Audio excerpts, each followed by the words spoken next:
Oke, mangga. Assalamualaikum warahmatullahi wabarakatuh. Waalaikumsalam warahmatullahi wabarakatuh. Dengan saya Inah Hidayani Ismet, saya ini mahasiswa PPG dalam jabatan 2022 ya Pak ya. Dan Yuk.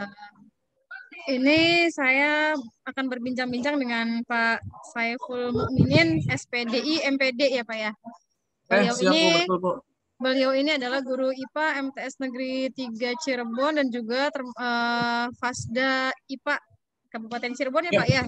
Ya, Alhamdulillah masih kepake Bu. Alhamdulillah. Ya, termasuk pakar ini. Saya mau nanya-nanya sama ini. Bapak.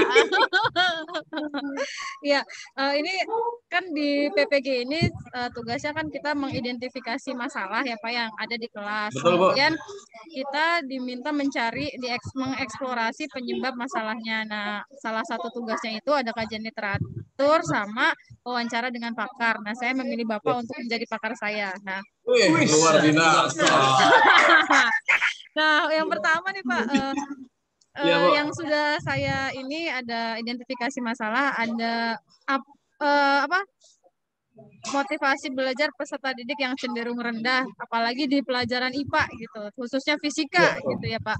Itu motivasinya rendah. Nah, kira-kira menurut Bapak penyebabnya apa sih yang menyebabkan mereka motivasinya rendah di pembelajaran Ibu IPA? mau nanyanya ke sisi psikologis atau ke sisi yang lainnya?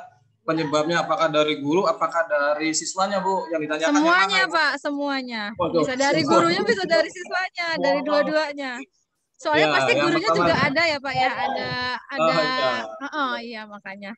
Ini khusus pembelajaran IPA dalam kegiatan belajar biasa apa dalam kegiatan kerja kelompok yang jadi permasalahan Bu? Dalam Atau yang pembelajaran biasa Pak, dalam pembelajaran biasa dalam dulu. pembelajaran biasa. Oke Bu, bantu Ya.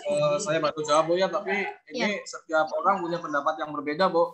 Iya. Apalagi kapasitas saya sebagai guru biasa, katakanlah guru besar pun bisa kemungkinan berbeda pendapat dengan yang lainnya Bu. Yang pertama dari permasalahan yang kita bisa dapat yaitu tentang masalah perorangan dan masalah kelompok Bu. Yeah. Kalau masalah perorangan itu bisa dari subjektif individu perorangan setiap siswanya. Nah, permasalahan dari perorangan itu permasalahannya banyak. Yang pertama bisa karena faktor dia pengennya adanya faktor kekuasaan, dia pengen menguasai kelas bahwa secara kepribadian apapun yang dia lakukan harus mestinya didukung oleh teman-teman yang lain gitu. Terus yang kedua biasanya kalau ketidaksemangatan dalam belajar atau yang mana nih tadi Bu yang kedua? Iya. Biasanya karena faktor menuntut balas antara teman dan teman yang diawali dengan acara bergurau dan sebelum kita masuk ke pelajaran Bu. Nah dulunya kan mungkin dia usil gitu, diusili sama teman. Pas kita masuk ke KBM dia masih berlanjut gitu. Proses berguraunya. Atau juga yang ketiganya bisa karena faktor menarik perhatian, bisa karena perhatian dari teman lawan jenis, atau bisa karena faktor perhatian kita ke gurunya. Nah, kalau kita memperhatikan faktor perhatian dari gurunya itu adalah salah satu sikap positif yang perlu kita apresiasi. Tapi takutnya dia punya tujuan yang lain, yaitu dengan tujuannya untuk diperhatikan oleh orang lain gitu. Entah itu karena dia suka atau tidak suka pada seseorang. Iya. Dan terus yang terakhirnya kalau masalah perorangan bisa karena faktor ketidakmampuan Bu. Dia pusing menghadapi soal, tidak kemampuan memecahkan soal, timbulnya bisa menghasilkan suatu permasalahan, mengganggu teman. Bagaimana sih soal ini, bagaimana soal pemecahannya seperti apa sih yang itu? Itu adalah persoalan. Akhirnya motivasinya mereka ini ya Pak turun gitu ya Pak? Iya betul, itu karena faktor perorangan Bu, atau juga karena masalah kelompok. Masalah kelompoknya bisa jadi banyak Bu. Yang pertama, salah satu anggota kelompok tidak bisa mengikuti peraturan kelompok Bu. Ya, tidak bisa mengikuti peraturan kelompok.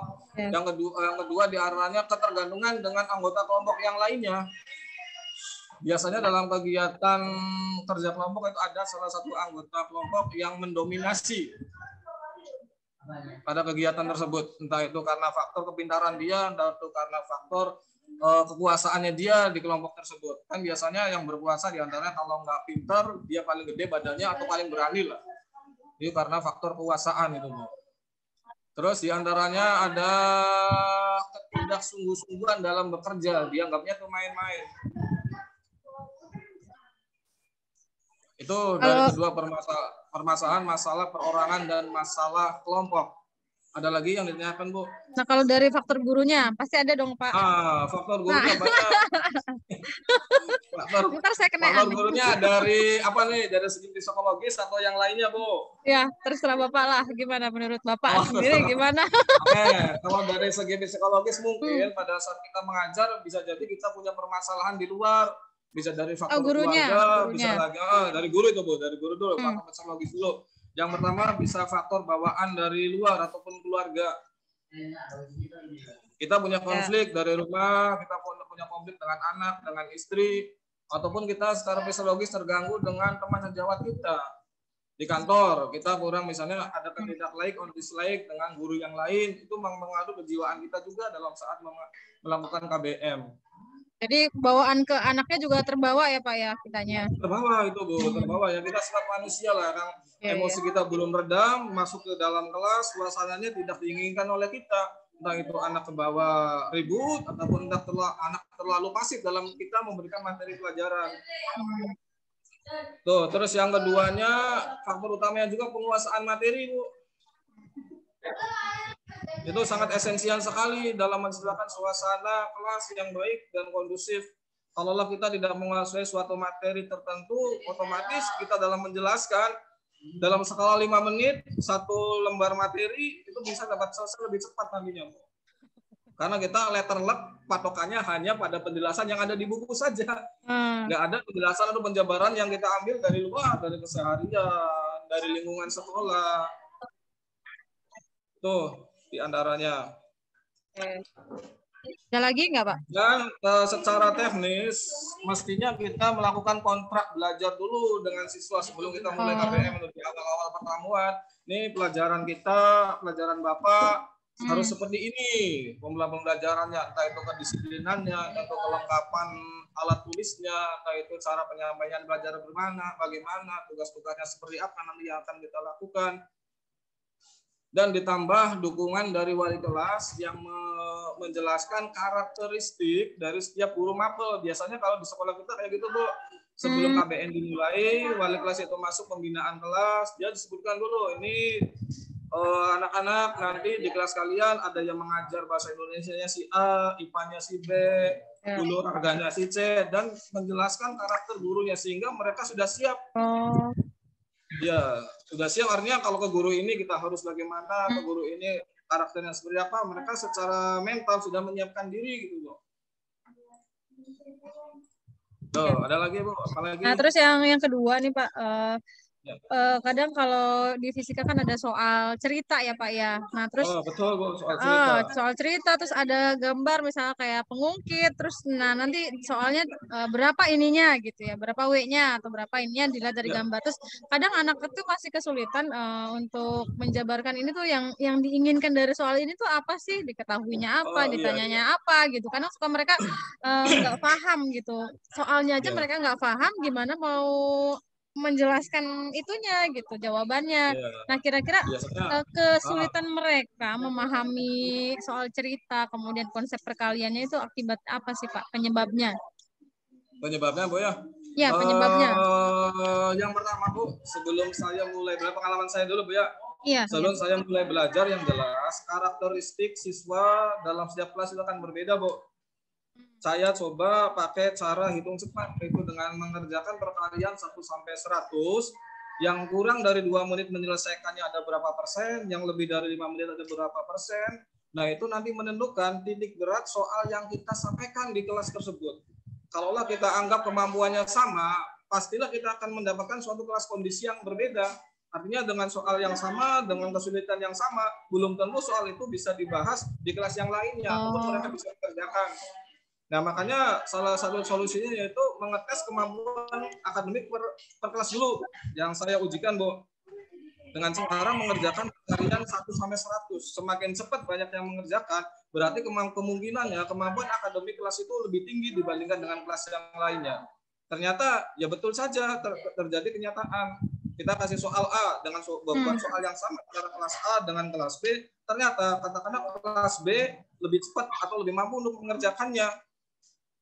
Tuh dari pembekalan yang pertama dulu, Bu. Yang kedua, kita kurangnya latihan dalam mengerjakan soal. Terkadang kita itu terbawa oleh emosional siswa. Artinya siswanya kasih soal yang susah, nanti kita terbiasa memberikan soal yang susah juga. Berarti dari stigma ya. Berarti salah satu penyebabnya karena kadang mereka nggak ini ya Pak, nggak perkalian 1 sampai 100-nya aja mereka belum menguasai gitu. Bisa jadi faktor betul, belum menguasai itu. Apalagi nanti dikasih soal-soal yang lebih rumit. Nah, kemampuan dasar kan dari situ dalam hal soal perkalian itu, Bu. Nah, terus yang kedua, kita mengajarkan teknik cacing yang cepat. Misalnya dalam menentukan rumus antara rumus kecepatan, rumus percepatan, kita bangun bentuk rumus segitiga, Bu. Ya. Ya, bisa kan rumus segitiga, paham kan, Bu? Insya Allah mencari bisa. ini kita tutup sebelah sininya, mencari ini kita tutup sebelah sininya, maka ada posisi, ada yang garis bawah, ada yang beriringan. Kalau kita ketemukan yang beriringan, berarti nanti soalnya dikalikan. Kalau kita ketemu bergaris bawah, berarti soalnya dibagi. Ya, karena pernah juga tuh Pak kayak gitu. Ya, secara umum untuk pelajaran IPA fisika ini tidak kita temukan adanya penjumlahan atau perkalian, atau penjumlahan atau penambahan, rata-rata perkalian atau pembagian dalam mengerjakan soal itu. Ya, apalagi yang 0,000 udah dibagi lagi gitu kan. Kadang mereka masih kesulitan di situnya gitu. Berarti karena memang faktor yang pertama tadi karena ini ya Pak, matematika dasarnya aja mereka kurang menguasai gitu. Salah satunya ya Pak ya. Untuk siswa di sekolah Ibu, basicnya banyak yang pesantren nggak, Bu? Kalau yang pesantren sih baru mulai tahun kemarin ya Pak. Yang kelas itu juga yang kelas bilingual aja, yang mondok. Dan itu banyak guru-guru yang ngeluh katanya malah di kelas tuh nggak apa ya, kurang motivasinya kurang lah. Mungkin karena mereka kecapean atau gimana nggak ngerti juga. Nggak fokus ya. Ya. Nah terus Pak, selanjutnya ya pertanyaan ketiga. Ini sih jadi saya kenaan nih Pak. Penyebabnya kira-kira kenapa guru itu di kelas kadang jarang menggunakan model-model pembelajaran yang inovatif. Menurut Bapak kira-kira penyebabnya tuh apa Pak? Kenapa sih guru tuh nggak pakai model pembelajaran gitu? Metodenya ceramah, baik kan gitu ya, kebanyakan ya Pak ya. Terkadang kita terkondisi masalah lingkungan belajar mendukung juga kemampuan kita, Bu, dalam mengeksplorasi kemampuan yang ada dalam diri kita. Nah, teori-teori seperti itu terkadang hanya bersifat saja kita tuliskan di RPP sedemikian rupa, harus begini modelnya, begini teknik pembelajarannya begini, kadang-kadang hanya penjelasan teori saja, kenyataan prakteknya ya RPP-nya copas Pak. Iya, sudah RPP-nya kopas, ditambah lagi itu kondisi lingkungannya tidak mendukung. Misalnya gini, pas kita materi pembelajaran IPA pada pokok bahasan fisika, kita dapat jadwalnya jam terakhir, udah jelas Bu, siswa satu nengok kanan nengok kiri. Artinya nengok kanan nengok kiri itu kapan Pak pulangnya, atau perut sudah lapar. Kadang seperti itu sebagai kondisi-kondisi yang perlu kita pahami juga atau perlu kita antisipasi juga, Bu. Nah, adapun model-model belajar, terkadang kita kurangnya latihan dalam menggunakan model-model tersebut. Kurang latihan ya Pak ya? Kurang latihan. Terlebih lagi kita terkadang untuk mengikuti pelatihan itu sangat sekali. Masyarakat aja ya. Jarak jauh PJJ. Nah, nggak bentuk real gitu, Bu. Kalau bentuk real kita laksanakan. Hal-hal yang seperti itu bukan suatu hal yang tidak mungkin kita lakukan. Referensi juga dalam kegiatan yang notabene untuk Kemenak ini jarang. Kawasan saja kita dibandingkan dengan dinas berbeda. Kalau ada dua kawasan Nigeria. Iya.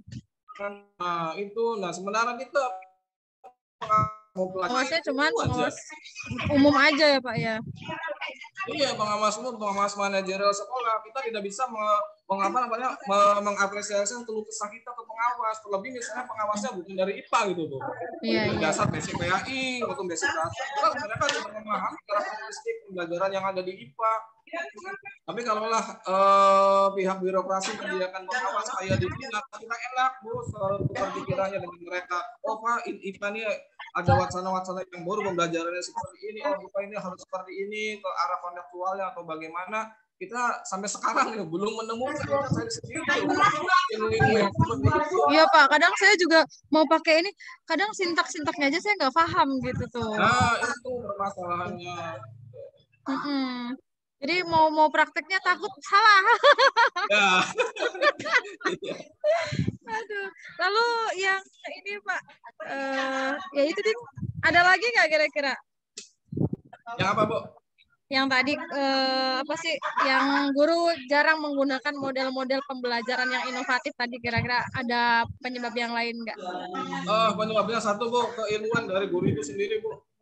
Kuncinya satu, ilmuannya harus perlu ditingkatkan. Yang namanya belajar kan namanya belajar sepanjang hayat. Kita tidak bisa, kita sudah S2 atau kita sudah S3 nggak perlu belajar lagi, tidak Bu. Prinsip saya tetap belajar itu harus selalu berkesinambungan. Berarti memang dari gurunya sendiri harus digali lagi ya Pak ya. Inovasi dari guru itu sendiri Bu. Inovasinya kalau kita mengandalkan kemampuan orang lain ya kayak gitu, kita hanya modal kopas dari RPP yang ada, modelnya gitu, pada gini.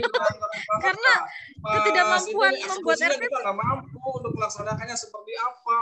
Iya, benar Pak. Jadi aplikasi pembelajaran pun kan banyak sekarang itu yang muncul. Kalau dulu kan kita hanya bermodal pada PPT saja, sama handout. Mungkin sekarang kan banyak model-model pembelajaran ataupun itu sumber belajarnya, entah itu bisa dari lingkungan atau bisa dari virtual lab. Kita sini terkendala juga misalnya kita nggak punya. Nah kalau gurunya tidak memahami tentang virtual lab maya, terus ya kita tidak bisa melaksanakannya dalam kegiatan KBM. Yang namanya pelajaran IPA itu tidak bisa berhayal sebenarnya. Harus ada susah Pak. Iya, nggak bisa dua atom itu kayak apa, iya, sistem ini seperti apa, listrikan